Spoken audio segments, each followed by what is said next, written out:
सुनकर सुगनी बिना कुछ कहे अपने कमरे में जाने लगती है। अरे इधर सुन। सुगनी की माँ घूंघट उठाने को उसकी ओर हाथ बढ़ाती है, तभी अचानक घर की बिजली चली जाती है और चारों ओर अंधेरा छा जाता है। लो, हे प्रभु, अब ये बिजली को क्या हुआ? सुगनी की माँ जाकर लालटेन जलाती है।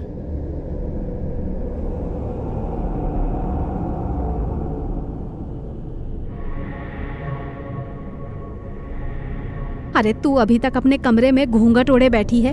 अरे पता नहीं क्या हो गया है इस लड़की को। गुस्से में सुगनी की माँ आकर उसका घूंघट उठाने लगती है, तभी उसे एक जोरदार झटका लगता है और वो दूर जा गिरती है। हाँ, ये क्या हुआ? ऐसा लगा जैसे तेरे घूंघट को छूने से मुझे करंट लगा हो। पता नहीं हो क्या रहा है इस घर में।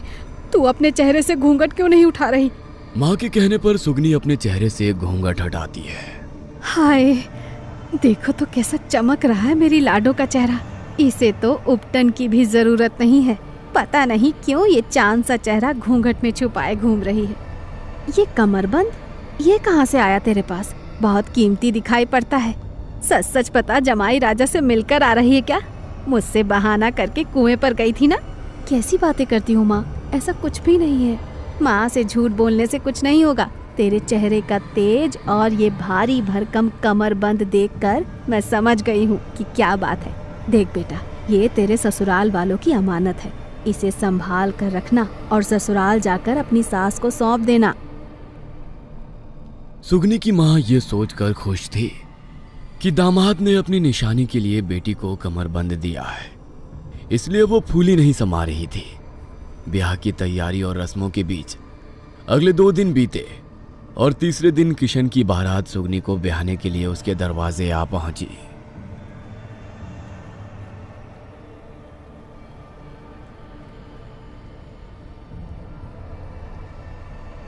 जीजी ने आपके लिए नजर का धागा भिजवाया है और कहा है कि ब्याह की रस्मों से पहले इसे अपने गले में बांध लेना। ये आपको बुरी नजर से बचाएगा। और हाँ, इसके साथ कोई और धागा अपने गले में ना पहनना। अगर पहन रखा हो तो उसे निकाल दो। सुगनी का प्रेम समझकर किशन बाबा का दिया हुआ धागा गले से निकालकर सुगनी का भिजवाया हुआ काला धागा अपने गले में बांध लेता है। कुछ ही देर में जयमाला होती है और फेरों के बाद किशन अपनी पत्नी को लेकर अपने घर पहुंच जाता है। जैसे ही सुगनी डाली से पैर बाहर रखती है, कुत्तों का एक झुंड उसकी ओर मुंह करके बेतहाशा भौंकने लगता है। भौंकते हुए उन कुत्तों में से एक कुत्ता अचानक उसकी ओर लपकता है और तेजी से छिटक कर दूर जा गिरता है, जैसे उसे बिजली का जोरदार झटका लगा हो। जमीन पर पड़े हुए उस कुत्ते के मुंह से झाग निकल रहे थे। उस कुत्ते को देख एक एक करके सारे कुत्ते रोते हुए वहां से भाग जाते हैं। गली के कुत्तों को आज ना जाने क्या हो गया है। वैसे तो कभी ऐसा नहीं करते। अरे तो छोड़ ना इन कुत्तों को। सबसे पहले हम अपनी बहू को कुलदेवी के मंदिर लेकर जाएंगे। कुलदेवी के आशीर्वाद से तुम दोनों के जीवन पर पड़ने वाली हर बुरी नजर खत्म हो जाएगी। माता से आशीर्वाद लेने के बाद ही तुम दोनों अपने गृहस्थ जीवन की शुरुआत करोगे, समझे? नहीं सासू माँ, मैं कुलदेवी मंदिर नहीं जा सकती। थकान से मेरा शरीर टूट रहा है। ठीक ही कहती है ये माँ। हम कल कुलदेवी मंदिर चले जाएंगे। आज आराम कर लेने दो ना इसे, लंबा सफर करके आई है। बहू बेटे की बात सुनकर किशन की माँ बहू को अपने साथ कमरे में ले जाती है।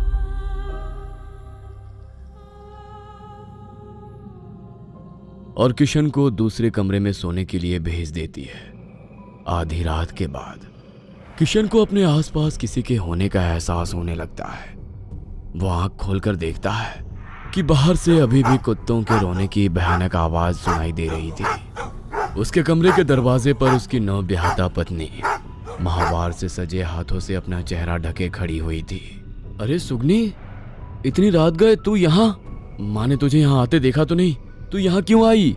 किशन की बात सुनकर सुगनी अपने चेहरे से हाथ हटाती है। सुगनी की आंखों में कुछ अजब सा आकर्षण दिखाई दे रहा था। उसने प्रेम भरी नजर किशन पर डाली और उसका हाथ पकड़कर कमरे के अंदर दाखिल हो गई। सुगनी की उसे ऐसे नजर भर के देखने से किशन भी उसके सम्मोहन में पड़ गया था और कुछ ही पलों के बाद वे दोनों एक दूसरे की बाहों में खोए हुए थे। कुछ देर बाद, ये क्या हो गया हमसे? माँ ने कहा था पहले हमें मंदिर जाकर आशीर्वाद लेना है, ये गलत है। देखो, हमने कोई अपराध नहीं किया है। अब हम पति पत्नी हैं। मुझे किसी भी देवी से ज्यादा भरोसा आपके ऊपर है। अगर आप मेरे साथ हो तो मुझे किसी बात की चिंता नहीं है। किशन मानो सुगनी को देखकर सम्मोहित हो गया था। उसे होश ही नहीं था कि उसके साथ क्या हो रहा है। कुछ देर किशन के कमरे में बिताने के बाद सुगनी वापस अपनी सास के कमरे में जाकर सो जाती है। अगले दिन सुबह किशन की माँ किशन को मंदिर जाने के लिए बोलती है। मुझे तेज बुखार है माँ, बिस्तर से हिलने की भी हिम्मत नहीं है। माँ जी, आप ऐसा करिए, आप जाकर कुलदेवी के सामने दीपक जलाइए। मैं रुककर इनकी देखभाल करती हूँ। रस्म आप पूरी कराइए। किशन की माँ को बहू की बात सही लगती है और वो उसी दिन कुलदेवी की पूजा के लिए निकल जाती है। माँ के जाने के बाद सुगनी पति को एक गिलास में पानी लाकर देती है।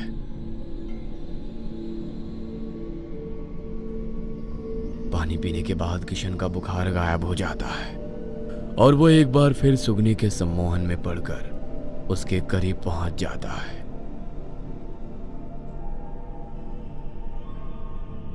कुलदेवी के सामने भेंट चढ़ाने के बाद सावित्री वहां दीपक जलाने लगती है, लेकिन लाख कोशिश करने के बाद भी दीपक जलने का नाम ही नहीं ले रहा था। हर बार दीपक जलते ही बुझ जाता। हे माता रानी, ये कैसा अपशगुन है? मुझसे कोई भूल हुई है क्या? पूरे एक दिन का सफर तय करके मैं आपका आशीर्वाद लेने आई हूँ। बस माता रानी, मेरे बेटे बहू को अपना आशीर्वाद देना और कृपा बनाए रखना। मन ही मन प्रार्थना करते हुए जैसे ही सावित्री ने नारियल फोड़ा, उसके अंदर से काले रंग का बदबूदार पानी निकलने लगा। अरे, दो अपशगुन, ये कोई सामान्य बात नहीं है। जरूर माता रानी मुझे कोई संकेत देना चाहती है। अनिष्ट की आशंका से अब उसका दिल घबराने लगा था। किसी भी तरह जल्दी से जल्दी अब वो अपने घर पहुंचना चाहती थी। इसी बेचैनी में वो पूजा संपन्न करा के 2 दिन बाद घर पहुंचती है तो देखती है घर का माहौल कुछ बदला बदला सा है। किशन बहू के लिए दीवाना हुआ घूम रहा है। सास को आया देख सुगनी सास की खूब आओ भगत करती है। ये ले बहू, ये माता का आशीर्वाद है। इस सिंदूर से अपनी मांग भरना और घर के मंदिर में जाकर दीप जला दो। इतना कहकर सास अपनी बहू की मांग में सिंदूर भरने लगती है। सास को मांग में सिंदूर भरते देखकर सुगनी घबराकर उसका हाथ झटक देती है। अरे बहू, ये क्या बचपना है? तुम्हारी हिम्मत कैसे हुई माता रानी के सिंदूर को इस तरह से झटकने की? सारा सिंदूर जमीन पर बिखर गया है। तुम समझती भी हो कितना बड़ा अपशगुन है ये? पता नहीं एक के बाद एक होते अपशगुन क्या संदेश दे रहे हैं। जरूर कुलदेवी मुझे कुछ समझाना चाह रही हैं, जो मुझे समझ ही नहीं आ रहा। सास की बातों का बहू सुगनी के पास कोई जवाब नहीं था। उल्टा वो सास को आग उगलती आंखों से देखकर दौड़ते हुए अपने कमरे में चली जाती है। पत्नी को इस तरह गुस्से में अपने कमरे में जाते देखकर किशन भी उसके पीछे पीछे कमरे में चला जाता है। कुछ देर बाद किशन की माँ बहू को बुलाने उसके कमरे की ओर जाती है तो देखती है कि किशन और सुगनी एक दूसरे के गले लगे हुए हैं। हे भगवान, ये मैं क्या देख रही हूँ? इसका मतलब कुलदेवी की पूजा से पहले ही ये दोनों? नहीं, ऐसा नहीं हो सकता, ऐसा नहीं हो सकता। मेरा बेटा मेरी बात ना सुने, ऐसा हो ही नहीं सकता। कुछ तो ऐसा हो रहा है जो असाधारण है। अपनी उलझन का हल जानने के लिए किशन की माँ गांव के बाहर तपस्या करने वाले अघोर तांत्रिक के पास जाती है। बाबा, ना जाने क्या हो रहा है मेरे घर में। मेरा दिल कहता है कुछ तो जरूर है जो सामान्य नहीं है। बस अगर तेरे बेटे के गले में वो धागा है तो तेरे बेटे के आसपास कोई भी परलौकिक साया नहीं आ सकता। कहीं ऐसा तो नहीं कि तेरे बेटे ने वो धागा ही खोल दिया हो। तू घर जा और जाकर देख तेरे बेटे के गले में धागा है या नहीं। मैं कुछ उपाय करता हूं। सावित्री घर जाकर देखती है कि बेटे के गले में बाबा का दिया लाल धागा है ही नहीं, उसकी जगह कोई काला धागा बंधा हुआ है। काले धागे को बेटे के गले में ना पाकर उसकी आत्मा कांप उठी थी। तभी दरवाजे पर आहट होती है। माई, एक लोटा जल ला दो, बहुत प्यास लगी है। बाबा ठहरो, मैं अभी लाई। नहीं, तू नहीं, मुझे जल अपनी बहू के हाथ से पिला, तभी मैं जल ग्रहण करूंगा। बहू जा, एक लोटा पानी ले आ और इन साधु को पिला दे। नहीं माँ जी, आप ही पिला दीजिए, मैं इनके सामने नहीं जाऊंगी। और ये क्या बात हुई कि उन्हें बहू के हाथ से ही पानी पीना है? मुझे तो ये बाबा ठीक ही नहीं लगते हैं। बहू की बात सुनकर सावित्री लोटे में पानी लाकर बाबा को पिला देती है।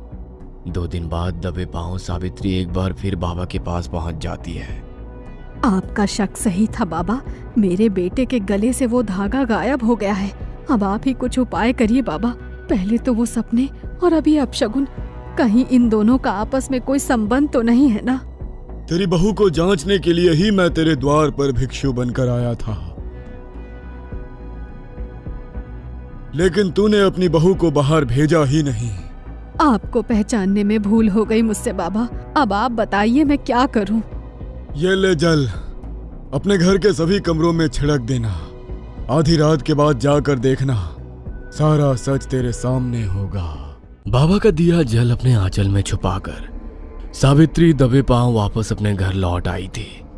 जैसे ही उसे मौका मिला, उसने झटपट उस पवित्र जल को अपने घर के सभी कमरों में छिड़क दिया।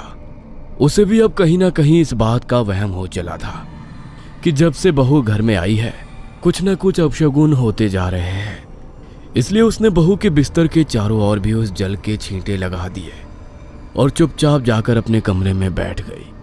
कुछ देर बाद सावित्री की बहू सुगनी ने सभी के लिए प्रेम से भोजन बनाया और अपने हाथों से परोसकर सभी को भोजन करा दिया।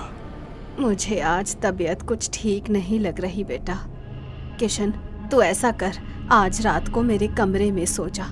पता नहीं क्यों मेरा जी सा घबरा रहा है। माँ की ये बात सुनकर सावित्री का बेटा किशन सिरे से उखड़ जाता है। ये क्या बात हुई माँ?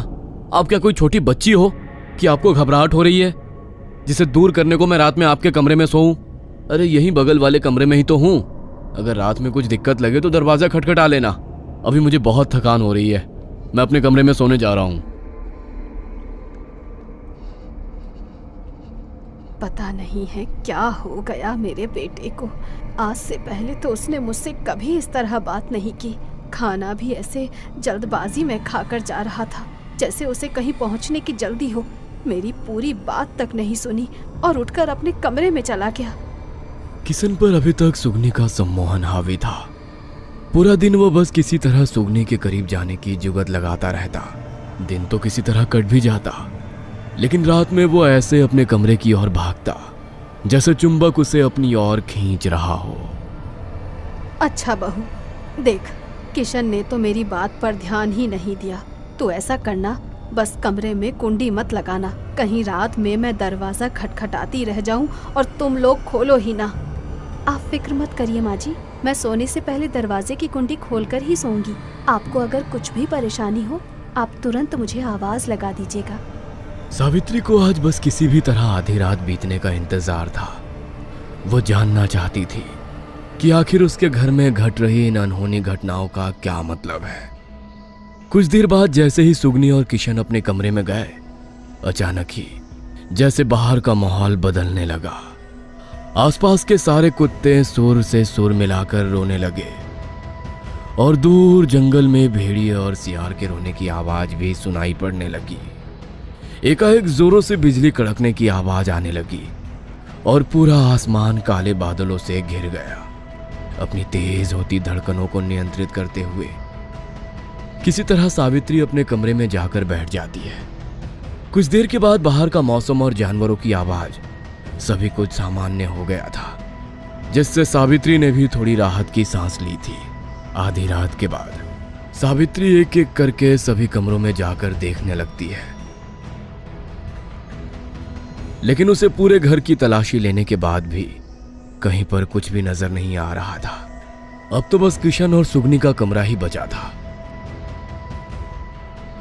अपने डर पर काबू करते हुए किसी तरह सावित्री धीरे से किशन के कमरे का दरवाजा खोलती है और कमरे के अंदर दाखिल हो जाती है। अंदर का दृश्य देखकर उसके पैरों तले जमीन खिसक जाती है।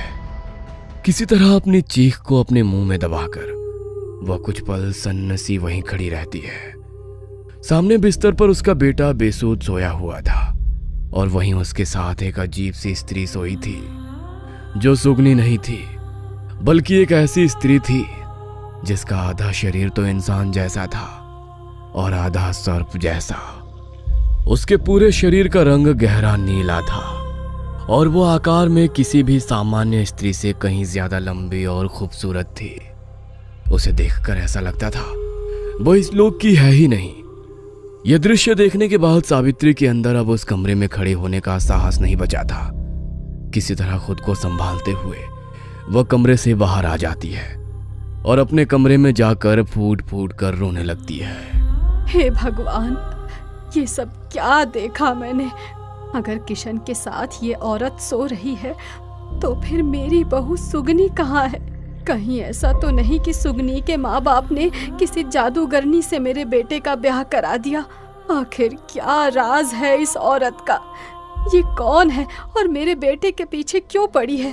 तभी मैं कहूँ कि मेरा किशन इतना बदला बदला सा क्यों लगता है। ऐसा लगता है जैसे बावला हो गया हो इस औरत के चक्कर में, हर दम बस इसी के आगे पीछे घूमता रहता है। सावित्री कुछ घंटे इंतजार करती है और सुबह की पहली किरण फूटने से पहले ही बाबा की कुटिया की ओर निकल जाती है।